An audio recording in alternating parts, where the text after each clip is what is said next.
Aujourd'hui, on va avoir à notre menu des sujets quand même qui sont pas évidents. On va parler de la théologie du deuil. C'est important. Je crois qu'il faut en parler. On va parler également d'un deuil qui est extrêmement difficile. On va parler du deuil de la mort d'un enfant. Ça, c'est extrêmement souffrant comme situation, puis je crois que c'est très important de le couvrir. On va également, aujourd'hui, dans le module 8, parler un peu du counseling biblique avec le sexe opposé. On ne parlera pas de l'aspect théologique qui est couvert en long et en large en personnalité humaine 1, mais on va parler davantage de quelques considérations pratiques qui peuvent être appliquées pour la pratique du counseling biblique. Donc, écoutez, permettez-moi, avant d'aller plus loin, de demander la bénédiction de Dieu pour notre module d'aujourd'hui. Seigneur Dieu, on est privilégié d'avoir ta parole qui éclaire nos vies. Puis, Seigneur, ma prière, c'est que tu puisses non seulement nous équiper par ta parole, mais nous encourager, puis nous fortifier, parce que on a tous et toutes des deuils à vivre à différents moments sur notre parcours. Tu veux nous faire grandir à travers ces deuils-là. Oui, Seigneur, je te demande de nous bénir. Dans le nom de Christ, nous te prions. Amen. Donc ici, je propose une définition pratique. S'appuyer sur la souveraineté de Dieu et la providence de Dieu par rapport à un objet de souffrance dans ma vie. Et puis ça, c'est la définition pratique du deuil que je vous propose. On va voir dans quelques instants que le mot deuil dans nos Bibles en français est habituellement une traduction de 2 mots grecs dans le Nouveau Testament ou 2 mots hébreux dans l'Ancien. Puis, bien que le deuil biblique ne corresponde pas en tout point à la définition contemporaine du processus de deuil qu'on peut avoir selon nos cultures, définitivement, je vous dirais, bibliquement, les 4 propositions, les 4 définitions, c'est-à-dire que je vais vous proposer, correspondent définitivement à la providence. Je m'appuie sur le fait que Dieu est souverain, qu'il est bon, par rapport à la perte de quelque chose qui est précieux et qui cause de la souffrance. C'est souvent le deuil de quelqu'un ou de quelque chose de précieux.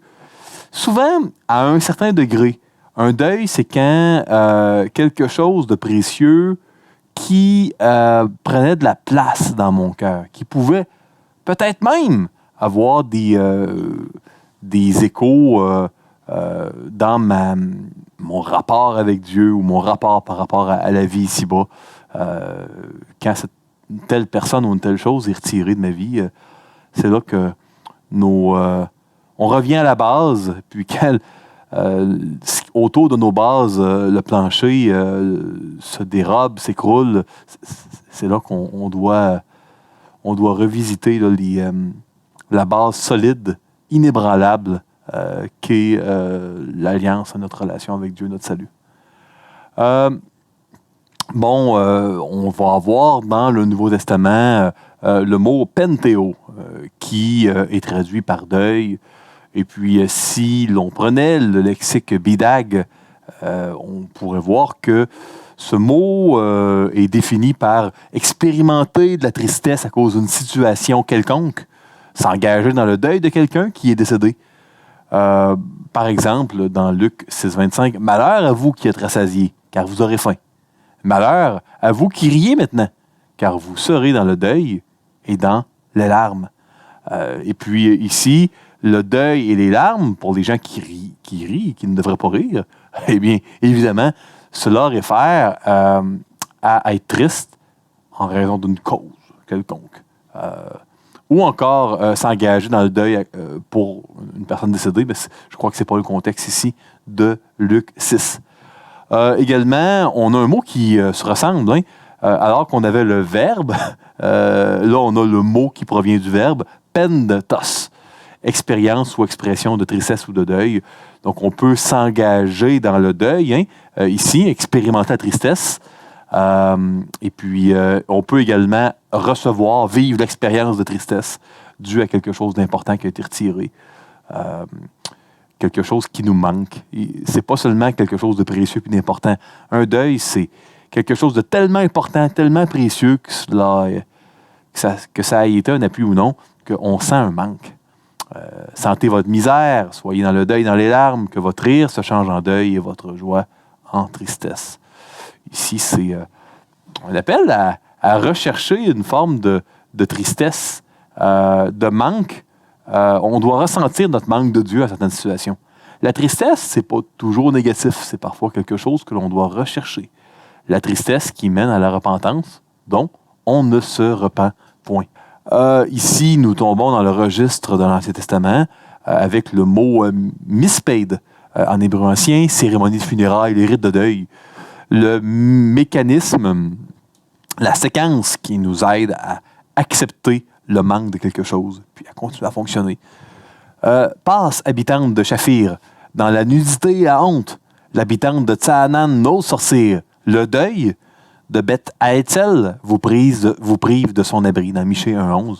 Et puis ici, le manque de Beth Haetzel vous prive son abri. Il y a un manque qui rend ça difficile à fonctionner, qui rend les choses plus complexes, certainement. Ça correspond ici définitivement au même concept que l'on a vu précédemment. Et un mot un peu plus fréquent dans l'Ancien Testament, le mot est ici aval, qui c'est être en deuil, faire un deuil, observer un deuil, selon la branche verbale qui est utilisée là, en hébreu ancien. Encore une fois, une définition tirée du lexique hébraïque Elot. J'ai cité ici Amos 9.5. « Le Seigneur, l'Éternel des armées, touche la terre, et elle tremble. Et tous ses habitants sont dans le deuil. Elle monte tout entière comme le fleuve, et elle s'affaisse comme le fleuve d'Égypte. » Donc, les habitants ici qui sont dans le deuil, comme s'il leur manquait quelque chose, comme quand il y a un décès de quelqu'un qui est parti, qui est décédé. Donc, le même genre d'expérience. C'est ce qui est voulu ici, c'est ce qui est convenu. C'est ce à quoi réfère le mot utilisé dans Amos 9.5. Donc, ceci étant dit, les mots grecs traduits par épreuve. J'ai pris des définitions du BDAG, un lexique grec ancien très prestigieux, là, qui est une référence dans le domaine. Là. Donc, on pourrait définir une épreuve, parce que le deuil, c'est une épreuve. Donc, la Bible nous dit comment réagir à l'épreuve. C'est comme ça qu'on doit vivre nos deuils. On voit qu'une épreuve, c'est faire un effort pour découvrir la nature de quelqu'un ou quelque chose par un test. C'est ça une épreuve. Donc, Dieu utilise les épreuves pour que notre nature d'enfant de Dieu puisse être mise au grand jour. Dieu ne fait jamais un effort pour nous inciter à faire le mal. Il peut faire des efforts pour nous inciter à faire le bien. Donc, voyez-vous comment le mot ici, perazzo, peut être utilisé d'une manière positive ou négative. Et puis, c'est le contexte qui nous dit si c'est le sens numéro 1 ou numéro 2 dans un verset de ce mot-là. Ce mot-là revient dans Hébreu 11.17. Donc, dans Hébreu 11.17, quand il est écrit, c'est par la foi qu'Abraham offrit Isaac lorsqu'il fut mis à l'épreuve. Donc, et qu'il offrit son fils unique, lui qui avait reçu les promesses. Donc, quand Dieu a mis Abraham à l'épreuve, c'était définitivement un effort que Dieu a fait pour que la nature d'Abraham, sa foi, soit établie puis soit prouvée. Dieu a fait la preuve qu'Abraham avait la foi. Et puis ça lui a été imputé à justice. Donc, moi, je crois que c'est quelque chose qu'on doit se rappeler et définitivement se rappeler dans des cas de deuil. Dieu ne prend jamais, jamais plaisir à enlever des choses qu'on considère précieuses, à créer de la souffrance. On va comprendre que la souffrance est toujours dans un but de faire de quoi qui est infiniment mieux que la balance de douleur qu'on peut ressentir.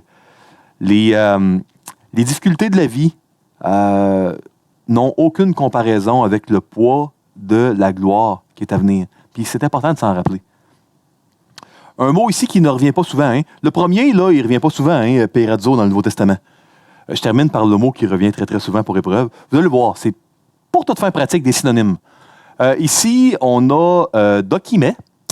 C'est encore là l'idée de test, un processus pour tester ou administrer un test pour obtenir des résultats. Ce mot-là est utilisé potentiellement une seule fois ou deux, mais je crois que c'est une seule fois dans le verset de Luc 22. Vous êtes ceux qui avez persévéré avec moi dans mes épreuves. Donc, quand Jésus parle à ses disciples, il lui dit, écoutez, il y a eu des tests, hein, mais il y a eu des résultats, vous avez été avec moi là-dedans. Maintenant, le troisième mot qui revient, lui, souvent, le mot ici, pérasmos. Ça veut dire une tentative d'apprendre la nature ou le caractère de quelque chose. Ou encore faire pécher quelqu'un. Ça, Dieu ne fait pas ça. Selon le contexte, on va voir lequel ça peut être. Maintenant, lui, je vais vous donner des versets où il revient. Et, mis à l'épreuve par ma chair, vous n'avez témoigné ni mépris ni dégoût. Vous m'avez au contraire reçu comme un ange de Dieu, comme Jésus-Christ. Donc, on sait que l'apôtre Paul avait vraisemblablement, il y avait une épine dans la chair, il y a beaucoup d'encre qui a coulé pour qu'on puisse déterminer c'est quoi cette épine-là. Il dit dans l'Épître aux Galates que si les Galates avaient pu s'arracher les yeux pour les lui donner, il l'aurait fait. Et il mentionne Paul, parce que l'Épître aux Galates est une des seules lettres où il n'aurait pas utilisé de scribe. Voyez les grandes lettres avec lesquelles je vous écris. Donc, plusieurs pensent que son épine dans la chair, c'était potentiellement un problème oculaire. Est-ce que c'est le cas ou non? C'est pas clair. Mais quand même, il est question d'une épreuve dans la chair qui aurait pu amener du mépris et du dégoût. Ça, là, c'est incontestable. C'est pas sujet à interprétation. Mais plutôt, il a été reçu comme... Des fois, on dit, j'ai été reçu comme un roi, comme un ange de Dieu ici. Il y avait d'autres expressions à cette époque-là, mais bien reçu, ça c'est certain. Comme Jésus-Christ. Je ne sais pas si vous êtes déjà allé prendre un repas chez quelqu'un, puis vous avez dit après le repas, « Wow, je suis reçu comme Jésus-Christ ici. » Ça veut dire quelque chose, hein, vous avez été très bien reçu. Ça, c'est définitivement une épreuve quand il y a quelque chose qu'on a en nous qui pourrait amener les gens à nous mépriser, à ressentir de la révulsion, du dégoût. Donc, quand on a une telle affection, un tel problème, définitivement, c'est une épreuve. Si on a perdu la beauté dans un accident d'auto qui nous a défiguré, ça arrive. Puis que, les chirurgiens plastiques ont fait leur possible, mais c'est pas comme avant. Écoutez, c'est une épreuve. C'est une perte de quelque chose de précieux. Peut-être qu'on va vivre ce que Elisabeth Kubler-Ross a observé, peut-être que non. La solution, c'est qu'on doit se souvenir de Joseph, de Daniel, de Jésus-Christ, de Paul. On doit s'appuyer sur le fait que Dieu y a amené Joseph exactement où il voulait l'amener, comme numéro 2 du pays, pour qu'il puisse sauver sa famille et l'Égypte et un grand nombre de nations. C'est l'illustration, Joseph, de la promesse que Dieu avait faite à Abraham, de ta descendance. Il va y avoir une bénédiction pour toutes les nations de la terre. Même chose pour Daniel.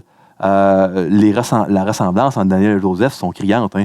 Lui aussi, prisonnier, injustement, devient le numéro 2 de, non pas le pharaon, mais l'empereur de Babylone, puis ensuite l'empereur du royaume des Mèdes et des Perses, de l'empire médo-perse, puis là, il interprète des rêves.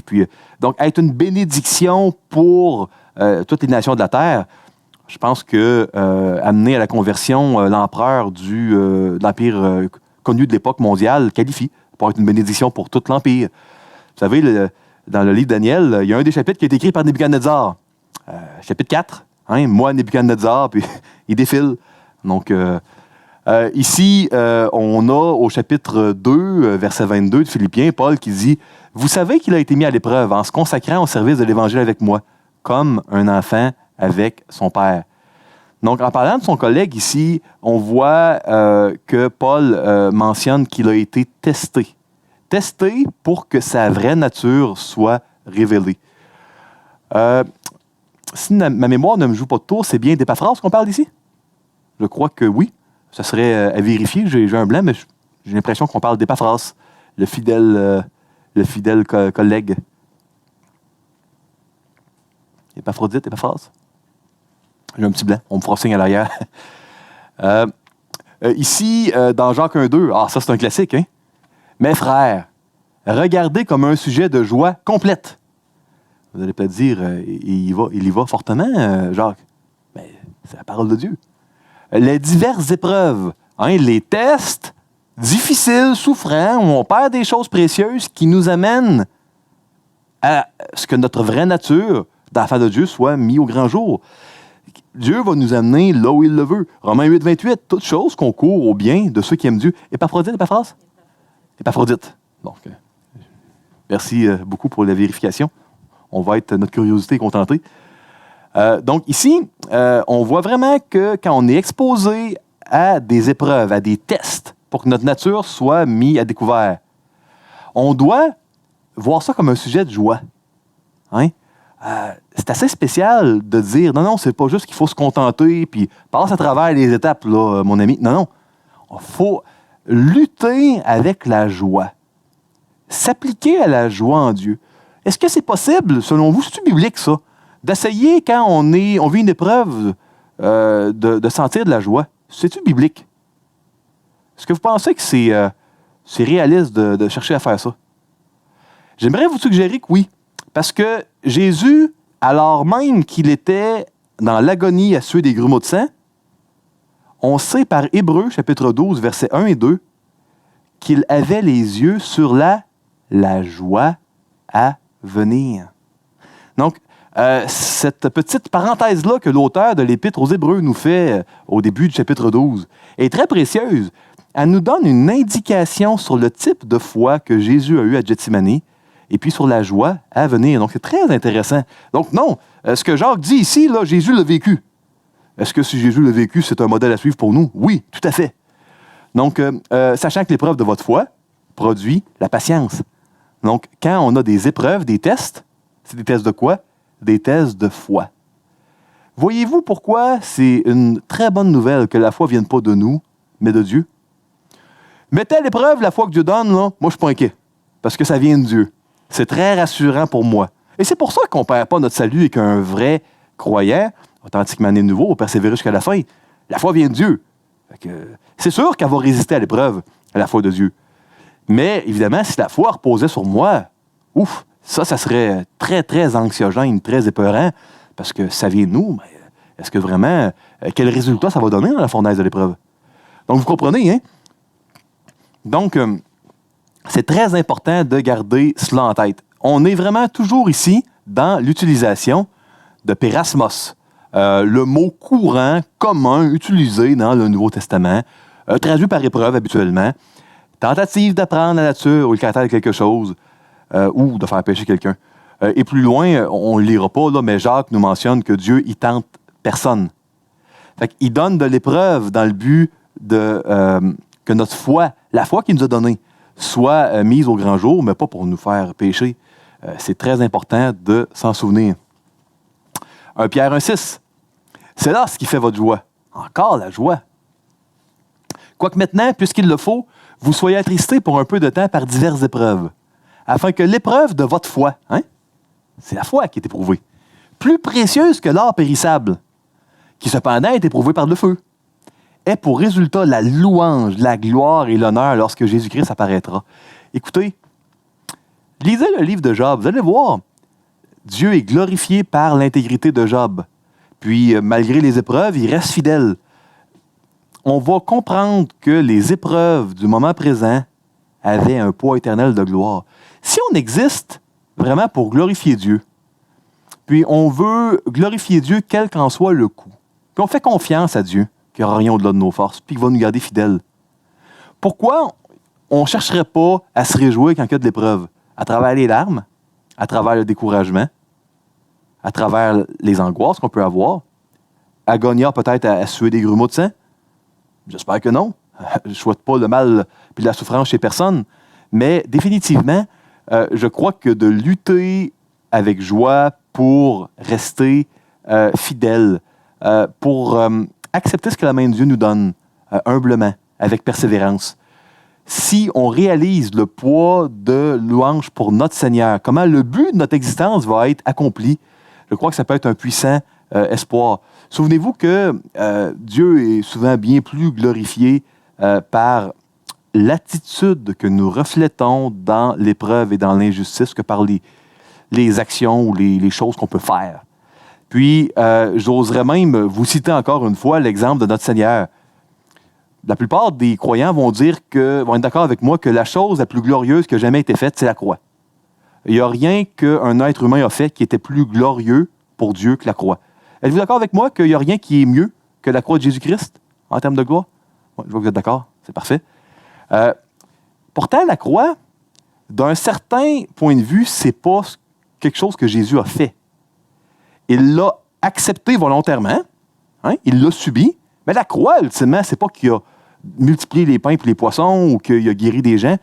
Il a vécu une injustice avec un grand I, une épreuve avec un grand E, et il a été fidèle jusqu'au bout. Il a eu une attitude qui a reflété Dieu comme jamais ça avait été fait avant. Donc, si la chose la plus glorieuse qui a jamais eu lieu, c'était une réaction de foi dans l'épreuve, et non pas une action là, où je vais faire de quoi, là, une action ou une œuvre, je vais faire des œuvres. Vous comprenez la distinction entre les deux? Si ce qui a glorifié le plus dans tout ce que Jésus a fait, c'était pas de guérir les aveugles puis les lépreux, si c'était de subir la croix, peut-être que dans notre vie aussi. Il y a des épreuves qu'on va vivre, qu'on va subir avec une bonne attitude, qui vont avoir été là, à la fin de notre vie, là, ce qui aura glorifié le plus Dieu. Ça fait peur de réaliser cela, parce qu'on n'aime pas souffrir. Moi, j'aime pas souffrir. Ça fait peur, mais je crois que c'est quelque chose qu'on doit absolument garder en mémoire pour tenir ferme au moment où l'épreuve va frapper à notre porte. Tous ceux qui veulent vivre pieusement selon Jésus-Christ seront persécutés. C'est important de ne pas l'oublier. Le Seigneur s'est délivré de l'épreuve, les hommes pieux, et réservé les injustes pour être punis au jour du jugement. La délivrance de Dieu prend plusieurs formes. Vous savez, on a parlé de Daniel 4 tantôt, où Nebuchadnezzar s'est converti. Au chapitre 3, on voit un bel exemple de délivrance dans l'épreuve. On voit dans la vallée du Raz la statue d'or du roi Nebuchadnezzar avec l'instruction de l'adorer, sinon on est jeté dans une fournaise. Quand Shadrach, Meshach et Abednego se sont fait découvrir, se sont fait pincer, comme on dit, le roi Nebuchadnezzar leur dit, écoutez, c'est-tu vrai que vous n'avez pas adoré la statue? Écoutez, là, la fanfare là, va sonner encore, hein, puis vous êtes mieux de l'adorer, sinon vous êtes jeté dans la fournaise. Et les trois amis ont répondu, on n'adorera pas ta statue. Dieu va nous délivrer, puis même s'il ne le faisait pas, on ne l'adorera pas quand même. Voyez-vous, le fait qu'ils disent que même si on n'est pas délivré, on ne l'adorera pas quand même, ça indique que la délivrance ne prend pas toujours la forme de ne pas être rappelé à Dieu au moment où ça arrive. Parfois, c'est le moment d'être rappelé au bercail, dans notre vrai pays, puis c'est pas que Dieu ne nous a pas délivrés. De certaine manière, on était vraiment délivrés quand Dieu nous rappelle au bercail. Paul le dit, être avec le Seigneur, c'est ce qu'il y a de meilleur. Mais on veut être fidèle ici-bas, aussi longtemps que Dieu nous le demande. Donc Dieu va toujours délivrer les hommes pieux de la manière dont il le veut, de la manière dont il va être la meilleure. Ce que Dieu fait est bon. Tout ce qu'il décide est très bon. Donc ça, c'est important de s'en rappeler. Dieu va nous délivrer de la meilleure manière possible, la sienne.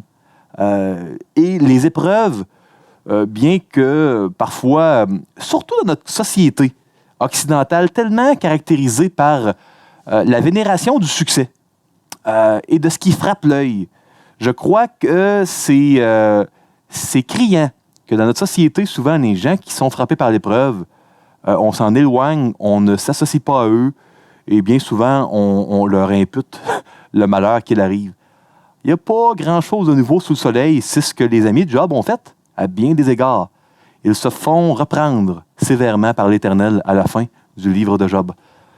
La parole de Dieu est très pertinente par rapport à ce qu'on peut vivre dans la société occidentale, au deuil, aux épreuves de toutes sortes.